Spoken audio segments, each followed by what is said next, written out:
Hey guys, it's Jan Sharte and I'm back again with another video. So in today's video, I'm going to be talking about pop-up shops. I know I made a previous video about my first pop-up shop experience and I got a lot of questions in regards to like how I found out about it and how much I paid for the space and just all types of things. So I promised that I would make a follow-up video so that I could answer all of you guys' questions. So that is what this video is going to be. So if you're interested in that, please stay tuned. But before we go, make sure you hit the subscribe button below. And here we go. All right, so the first question that I got asked a ton of times was, how did I find a place to host a pop-up shop? So this particular pop-up shop was not one that I was hosting myself. It was an event that was hosted by someone else, and she had vendor spaces available that people could rent. So I rented a space at this particular event, and the cost of that rental space was $55, and that included a table, a chair, a tablecloth, and then they made like a sign that reflected my boutique's name and all that. So along with that, you also get like the publicity as she was like promoting the event and everything like that. She was constantly sharing what vendors were going to be involved in the event and things of that nature. So yeah, in regards to how I found out about the event, it was through Facebook. So I find that Facebook is your friend when it comes to finding event spaces and just think like recommendations in general. So I actually know the young lady who hosted this event, but she owns a Facebook group of her own that has like 53,000 followers in it. So I knew that by participating in an event that she was hosting, because she has such a great following, and it's also a following of people who are directly in my target market, I knew that it would be a successful business venture for me. So I thought it would be worth it for me to participate in her event. So I found out about that event on Facebook. I have found out about a lot more events on Facebook just through like putting up a status and saying, does anyone know of any events that are coming up where someone is looking for a vendor? Things like that, and people literally will just tag a person. But also making sure that people know that you have a boutique and that you're serious about it. So I personally, I don't post about my boutique every single day. I probably should, but I don't. But I'm super grateful because I have people literally tag me in other people's posts who are looking for vendors for their events and things like that. So just making sure that people know that you actually have a boutique is really important. Another really great way to find out about vendor events is through Eventbrite. Just go on there, type in your city, and then I usually type in like vendor opportunity, fashion events, fashion shows, anything that might be directly related to what I'm doing or anywhere where I think that my target audience will be. So I recommend doing that. Also, back to Facebook again, there is a events page or something along those lines. So basically you can look up events in your area through Facebook. So I literally scroll through those events every few days or so just to see if there are any available or any upcoming events that I might be able to participate in. And I usually just reach out to the event organizer and tell them a little bit about my boutique. Of course, I include like the link to my website and my social media handles and all that stuff. And then they tell me more information about the event, you know, the date, the time, and what the cost will be to me. More than likely there will be a cost. Sometimes there is not, but more than likely there will be. But yeah, I think most important, it is most important for you to find events that are specifically going to target your audience. It doesn't make sense for you to participate in a vendor event or to take on a vendor opportunity just because it's a vendor opportunity. I've had a few people, you know, say that they participated in like, I don't think they're craft shows, but like the actual event ended up being more dedicated to like a craft audience. So for a boutique, someone who is buying merchandise and reselling it, it doesn't really, you know, correlate, because people come to these types of like crafty events and things like that to buy more like homemade things. So just making sure that it makes sense for your business. When you pay for that vendor space, it's an investment in your business. So you want to make sure that you are first and foremost going to make your money back that you invested into that event, but you also want to make sure that you're going to make money while you're there, because that's the point of it all. So that's my little spiel about finding a space, making sure that people know that who you are and that you want to even participate in these types of things. Facebook, Eventbrite, yeah, those are my two main ways.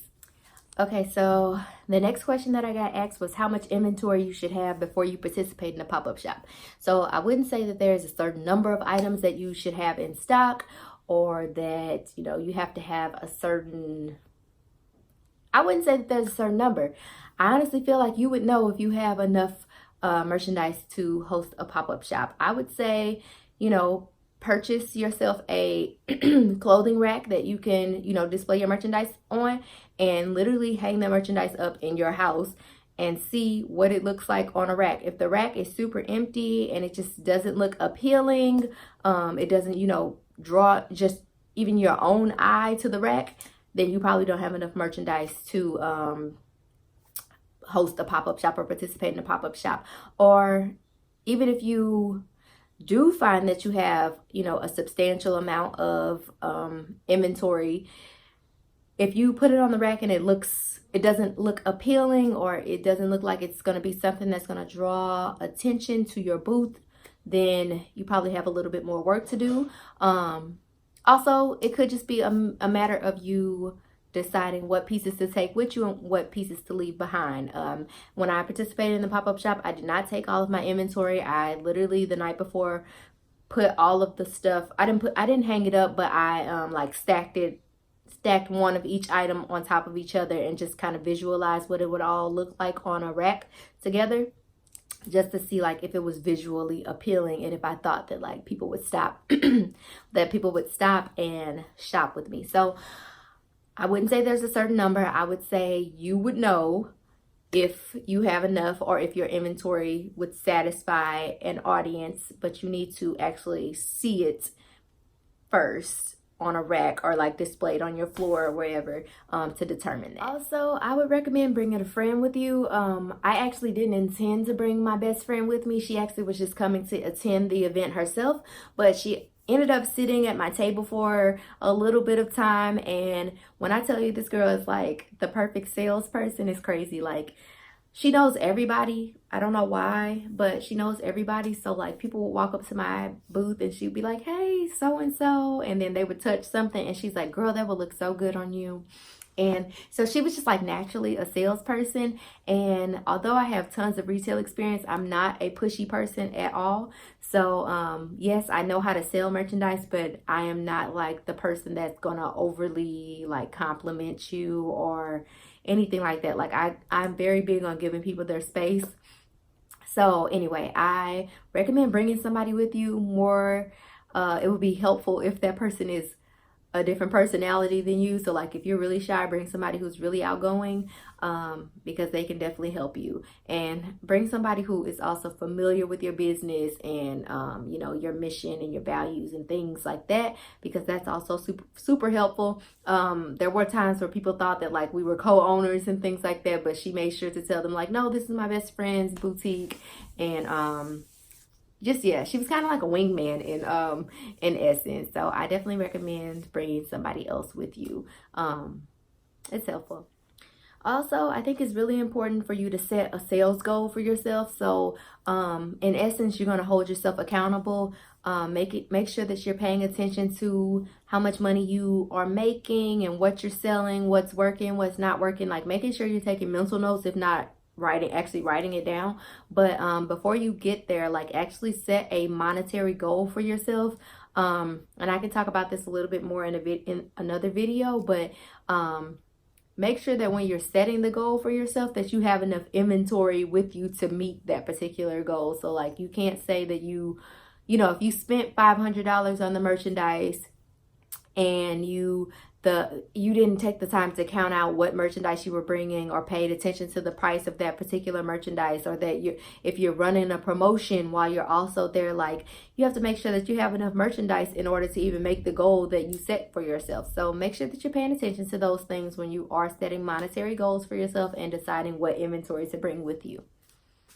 So the next question I got was, how often should I participate in a pop-up shop? And I would say the more often the better, because you are more than likely going to see a different audience. And at most of the pop-up shops that you participate in, especially if they're not like, constantly in the same space or hosted by the same person or same company or whatever the case may be. But also make sure that you're being smart about participating in the pop-up shops, making sure that when you're investing the money in the booth space, you're making that money back. So, there may be times where you participate in the pop-up shop and maybe you paid $55 for the space, and maybe you got there and the turnout wasn't as you expected it was going to be, or you didn't have as many purchases as you thought you would, but you may at least make your money back. So maybe you paid $55 and you made $57 while you were there. So at least you made your money back.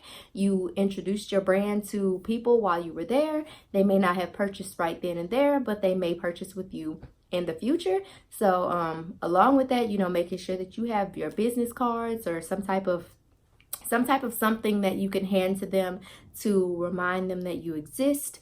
It's also important to publicize your social media handles and encourage them to follow you so that they can constantly see you posting and things of that nature.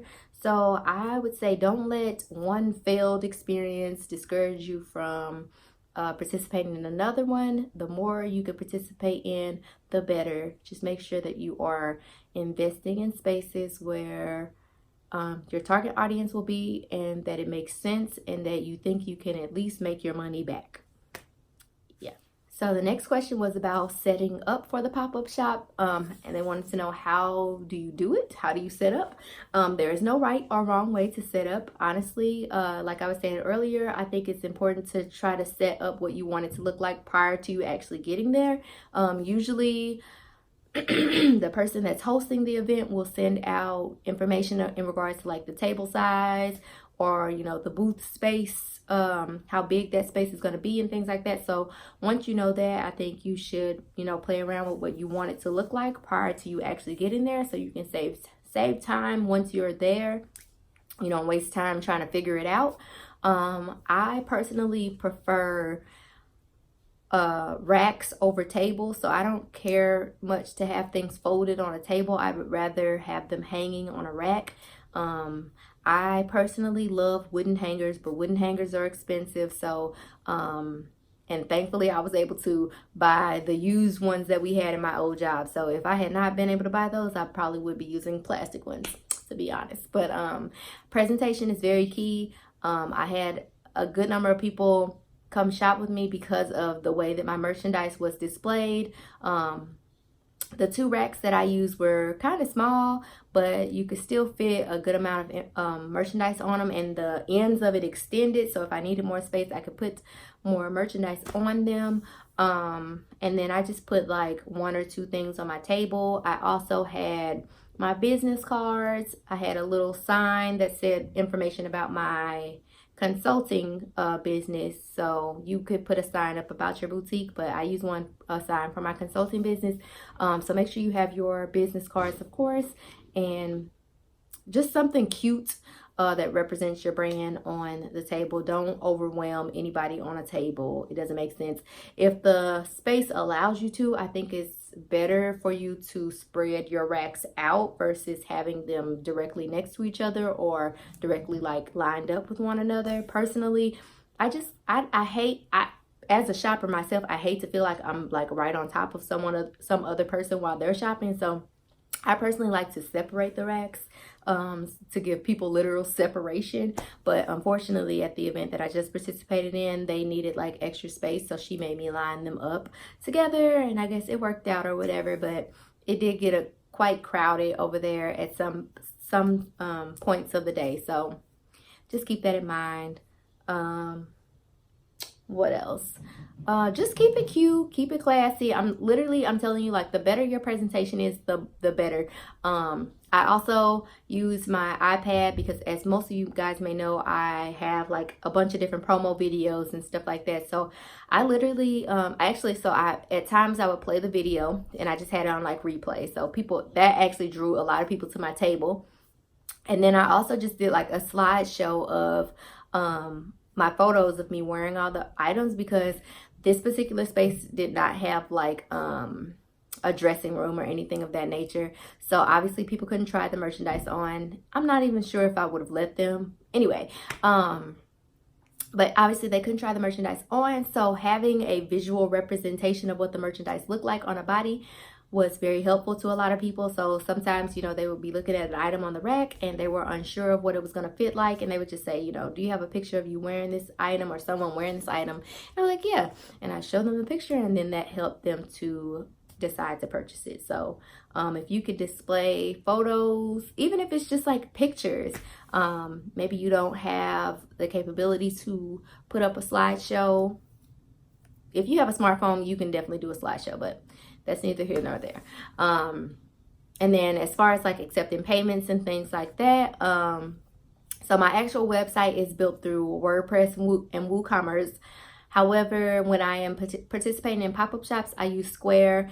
If you guys are familiar, I used to use Square at my old job, so I was very, very familiar with Square. And thankfully, WordPress has a Square plugin. So basically, anytime I sell something through Square, it automatically syncs with my inventory in WordPress, and vice versa. If I sell something in WordPress, it automatically syncs with my inventory from Square. So I was able to use my Square reader, you know, the little swiper thing that you put into your phone, your earphone jack, and you can take cards. So I was able to do that while I was there, and it didn't mess up my inventory in any way, and it was super easy, very seamless. You just download the Square app, and all my inventory was already there and things like that. I am not sure if other e-commerce platforms integrate with Square or not, but I know for a fact that WordPress and WooCommerce do. So someone wanted to know if I had to pay the venue or the person hosting the event a percentage. I did not. I had already paid her $55 for this space.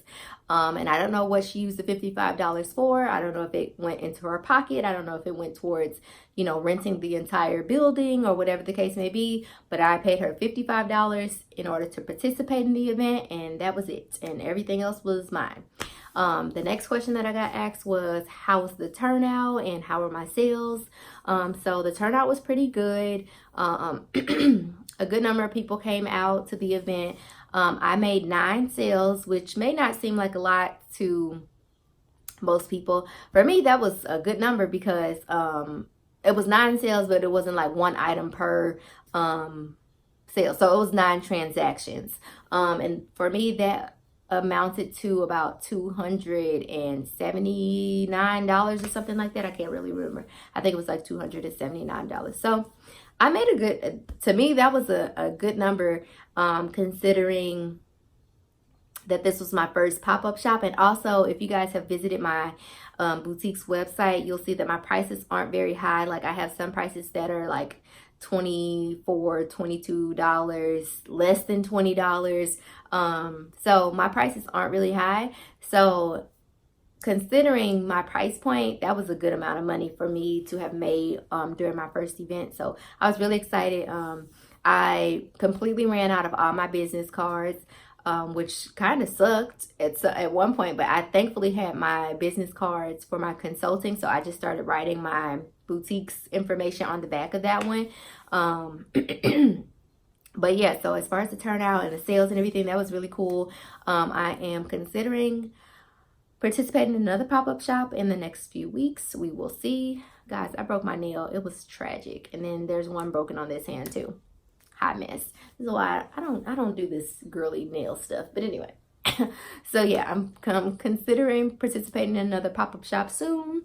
But yeah, if you guys have any other questions about pop-up shops, please put them in the comments. I will be glad to answer them.